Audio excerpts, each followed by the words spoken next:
प्यारे साथियों नमस्कार, कैसे हैं आप सभी। उम्मीद करता हूं आप लोगों का हालचाल अच्छा होगा, स्वस्थ होगा, मस्त होगा। प्यारे साथियों, मैं हूं गोपाल सर। आज की इस क्लास में मैं आप लोगों को बताने वाला हूं दोस्तों, बिहार बोर्ड क्लास 7 जो आप लोगों की गणित वाली बुक थी दोस्तों, उसी का चौथा चैप्टर सरल समीकरण का प्रश्नावली 4.1 के पार्ट 2 पे आज हम बात करने वाले हैं। तो चलिए दोस्तों, आज का क्लास हम शुरू करते हैं। उससे पहले आप लोगों से रिक्वेस्ट है, चैनल पर नए हो तो चैनल को कर देना भाई साहब सब्सक्राइब। प्यारे साथियों, आज की इस क्लास में हम क्वेश्चन नंबर 4 से शुरू करेंगे और क्वेश्चन नंबर 6 से अंत करेंगे। तो चलिए क्वेश्चन नंबर 4 को पहले पढ़ लेते हैं, समझ लेते हैं, उसके बाद इसको सॉल्व करना प्रारंभ करेंगे। देखिए दोस्तों, हमारा क्वेश्चन नंबर 4 है, निम्नलिखित कथनों के लिए समीकरण दीजिए। यानी कि दोस्तों आपको बहुत से कथन दिए रहेंगे, उसमें हमको समीकरण निकालना है। तो देखिए हमारा पहला क्वेश्चन है दोस्तों, क्वेश्चन नंबर 4 का पहला क्वेश्चन, संख्याओं x और 4 का योग 9 है। यानी कि बोल रहा है दोस्तों, इस प्रश्न में आप लोग समझने का प्रयास कीजिए। बोल रहा है संख्याओं x और अगर 4 को अगर हम जोड़ेंगे तो हमको 9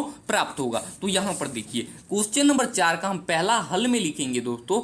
देखिए x प्लस में 4 दोनों को जोड़ते हैं तो हमको 9 प्राप्त होता है। देखिए दोस्तों, योग जो आपको दिख रहा है ना, योग का मतलब होता है जोड़। तो x और 4 को हम जोड़े तो 9 प्राप्त होगा। बस दोस्तों इसका आंसर इतना ही हो जाए। अब देखिए दोस्तों, हमारा क्वेश्चन नंबर 4 का दूसरा प्रश्न है, y में से 2 घटाने पे 8 प्राप्त होते हैं। यानी कि देखिए दोस्तों, यहाँ पर स्पष्ट बोल रहा है y में से अगर हम 2 घटाएंगे तो 8 प्राप्त होगा। देखिए अब देखिए दोस्तों, हमारा क्वेश्चन नंबर 4 का तीसरा प्रश्न है, a का 10 गुना 70 है। यानी कि यहाँ पर देखिए तीसरा प्रश्न हम लिखेंगे, a का 10 गुना, a को हम जब 10 से गुना करेंगे, इसका 10 गुना 70 है। यानी कि देखिए a को जब 10 से गुना किए तो दोस्तों क्या प्राप्त होगा, 10a प्राप्त होगा और बराबर का 70। इसका भी आंसर दोस्तों यही हो जाएगा। अरे साथियों, हमारा क्वेश्चन नंबर 4 का चौथा प्रश्न है, संख्या b को 5 से भाग देने पर 6 प्राप्त होता है। यानी कि दोस्तों बोल रहा है b को अगर हम 5 से भाग देंगे, यहां पर देखिए b को 5 से भाग देने के लिए हम b के बट्टे में 5 लिखेंगे। अब देखिए और प्राप्त होगा, दोनों को अगर हम भाग देंगे तो प्राप्त होता है 6। देखिए ये भी एक समीकरण बन गया।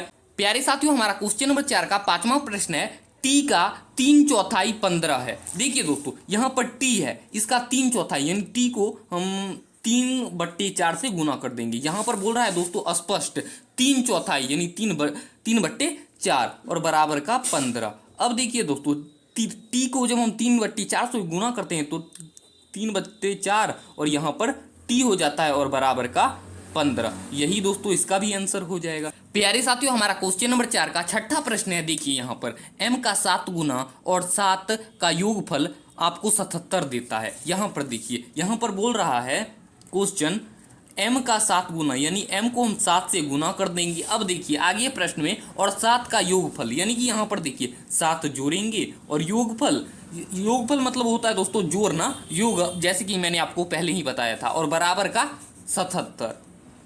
अब देखिए दोस्तों, m और 7 को गुना करेंगे तो 7m और प्लस का 7 बराबर में 77।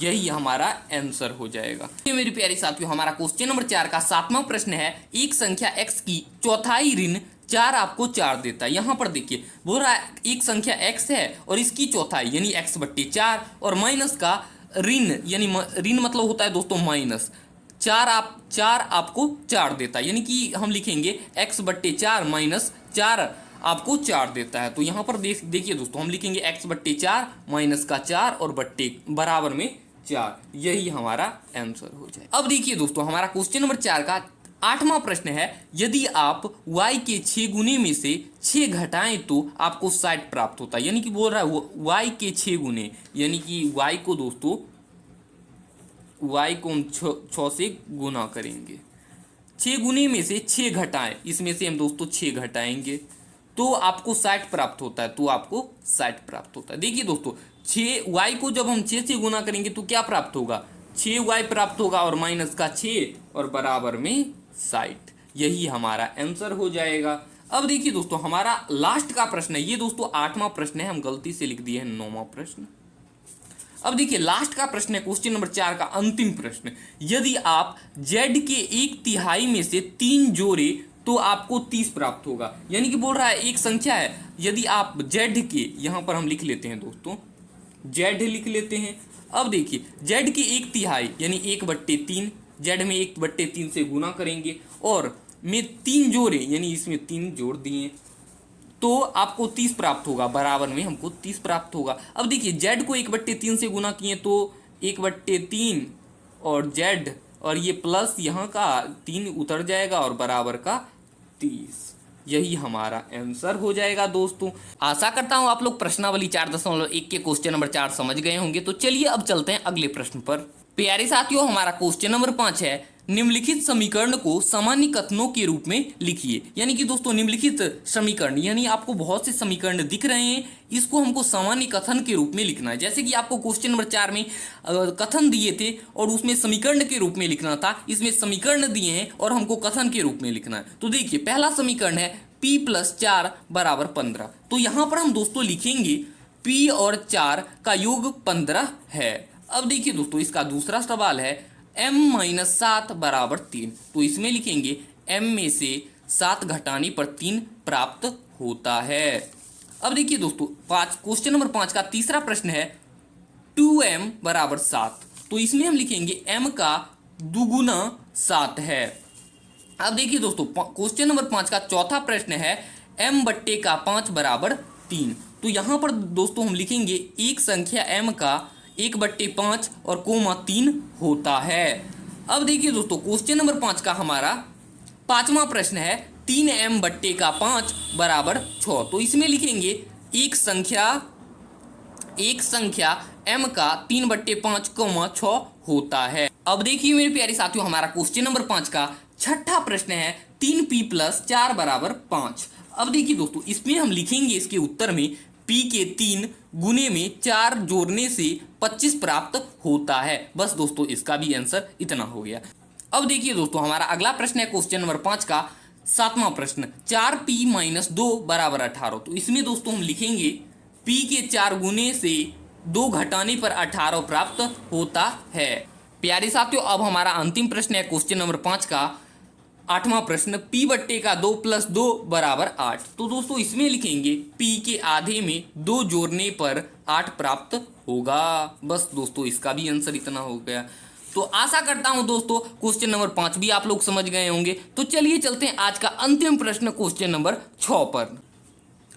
प्यारे साथियों अब हम क्वेश्चन नंबर 6 को सॉल्व करेंगे। देखिए दोस्तों हमारा क्वेश्चन नंबर 6 है निम्नलिखित स्थितियों में समीकरण बनाइए। दोस्तों आपको बहुत सी स्थिति दिए रहेंगे, उसको हमको पहले पढ़ना है, उसके बाद हमको उसका समीकरण बनाना है। तो हमारा क्वेश्चन नंबर 6 का पहला प्रश्न है दोस्तों, इरफान कहता है कि उसके पास परमीत के पास जितने कंचे हैं उसके 5 गुने से 7 अधिक कंचे, इरफान के पास 37 कंचे हैं। परमीत के पास कंचों की संख्या m मान लीजिए। दोस्तों ये ब्रैकेट में दिया है, परमीत के पास कंचे की संख्या हमको m मानना है। तो दोस्तों हम सबसे पहले यहाँ पर लिखेंगे परमीत के पास कंचे की संख्या m। अब देखिए दोस्तों आप क्वेश्चन समझने का प्रयास करिएगा। देखिए दोस्तों बोल रहा है परमीत के पास जितने कंचे हैं उसके 5 गुने से 7 अधिक कंचे हैं। देखिए दोस्तों परमीत के पास कितने कंचे हैं तो m है, तो इससे बोल रहा है 5 गुने से, तो यहाँ पर m को दोस्तों हम 5 से गुना करेंगे, 5 गुने से 7 अधिक, तो यहाँ पर प्लस में 7 और बराबर का दोस्तों 37।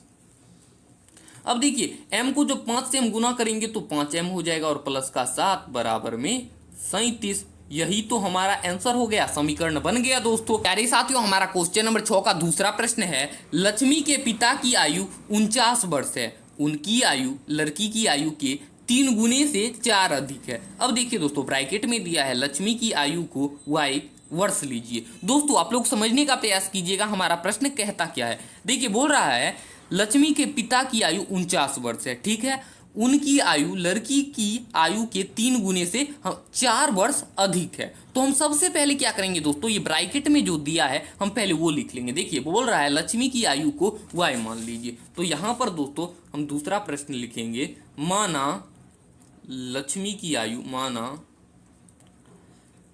माना लक्ष्मी की आयु हमको क्या मानना है दोस्तों, तो y मान लेंगे।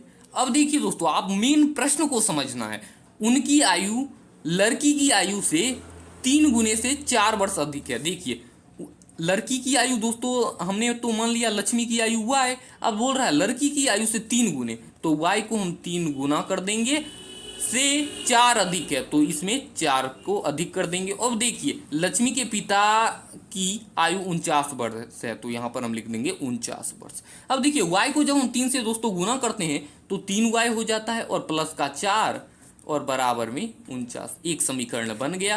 क्या आपका आंसर यही है दोस्तों? आप बोलोगे हाँ सर, हमारा आंसर तो यही है। प्यारी साथियों, हमारा क्वेश्चन नंबर 6 का तीसरा प्रश्न है। अध्यापिका बताती है कि उनकी कक्षा में एक विद्यार्थी द्वारा प्राप्त किए गए अधिकतम अंक प्राप्त किए गए न्यूनतम अंक का 2 गुना धन 7 है। प्राप्त किए गए अधिकतम अंक 87 है। अब देखिए यहाँ पर ब्रैकेट में दिया है न्यूनतम प्राप्त किए गए अंकों की संख्या, अंकों को एल लीजिए। तो यहाँ पर लिखा था दोस्तों न्यूनतम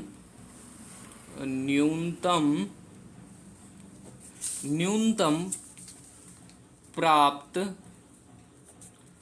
किए गए अंकों की संख्या बराबर दोस्तों हम क्या मानेंगे? एल। यहां पर दोस्तों माना की लिख देते हैं, माना। यहां पर माना न्यूनतम प्राप्त किए गए अंकों की संख्या एल। अब देखिए दोस्तों प्रश्नों को समझने का प्रयास कीजिएगा। बोल रहा है अध्यापिका बताती है उनकी कक्षा में एक विद्यार्थी द्वारा प्राप्त किए गए अधिकतम अंक प्राप्त किए गए न्यूनतम अंक का 2 गुना धन 7 है। देखिए दोस्तों न्यूनतम अंक जो कि हमने एल माना है, अब इसका 2 गुना धन 7 है। देखिए धन मतलब होता है पॉजिटिव यानी प्लस, तो यहाँ पर 2 गुना एल का दोस्तों एल को हम 2 गुना से गुना करेंगे और प्लस का 7। अब देखिए दोस्तों प्राप्त किए गए अधिकतम अंक 87 हैं, तो बराबर का 87। अब देखिए एल को जब हम दोस्तों 2 से गुना करेंगे तो क्या प्राप्त होगा? 2l प्राप्त होगा और प्लस का 7 बराबर में 87। एक समीकरण दोस्तों बन गया। क्या आपका आंसर यही है? आप बोलोगे हाँ सर, हमारा आंसर तो यही है। तो चलिए चलते हैं दोस्तों अब अगले प्रश्न पर। प्यारी साथियों, हमारा क्वेश्चन नंबर 6 का अंतिम प्रश्न है। एक समद्विबाहु त्रिभुज में शीर्ष कोण प्रत्येक आधार कोण का दुगुना है। मान लीजिए प्रत्येक आधार कोण 20 डिग्री है। याद रखिए कि त्रिभुज के तीनों कोणों का योग 180 डिग्री होता है। तो देखिए दोस्तों सबसे पहले इस क्वेश्चन में हम लिखेंगे, यहाँ पर हम जानते हैं कि त्रिभुज के तीनों कोणों का योग क्या होता है दोस्तों? 180 डिग्री होता है। अब देखिए दोस्तों प्रश्न समझने का प्रयास कीजिएगा। बोले देखिए यहाँ पर है एक समद्विबाहु त्रिभुज में शीर्ष कोण प्रत्येक आधार कोण का दुगुना है। यहाँ पर देखिए आधार कोण का 20 डिग्री है, तो इसका दुगुना क्या हो जाएगा? 2b हो जाएगा और प्लस में एक b जोड़ देंगे, यानी कि एक आधार कोण जोड़ दिए और इसके साथ साथ ही एक और आधार कोण जोड़ेंगे और बराबर का क्या है दोस्तों? 180 डिग्री। अब देखिए दोस्तों आप लोगों के मन में होगा सर ये b है और ये BE 2b है। क्यों 2b क्यों है? क्योंकि ये आधार कोण ये b था और इसका दुगुना b होगा। अब देखिए b को जोड़े क्योंकि ये दोनों आधार कोण है बराबर का 180 डिग्री। अब देखिए सबको जोड़ देंगे, 2b में b और b को जोड़ेंगे तो क्या हो जाएगा? 4b हो जाएगा और बराबर का 180 डिग्री। हमारा समीकरण यही बन रहा है। क्या आप लोगों का आंसर आ चुका है? आप बोलोगे हाँ सर, हमारा आंसर तो आ चुका है। आशा करता हूँ आप लोग क्वेश्चन नंबर 6 को भी समझ गए होंगे। तो दोस्तों इस प्रश्नावली में हमारे 6 तक ही प्रश्न थे, तो आशा करता हूँ आप लोग प्रश्नावली 4.1 के पार्ट 2 वाली क्लास भी पसंद आई होगी। अगर पसंद आया तो चैनल को भाई साहब सब्सक्राइब जरूर से कर देना। तब तक के लिए धन्यवाद, मिलेंगे अगली वीडियो में।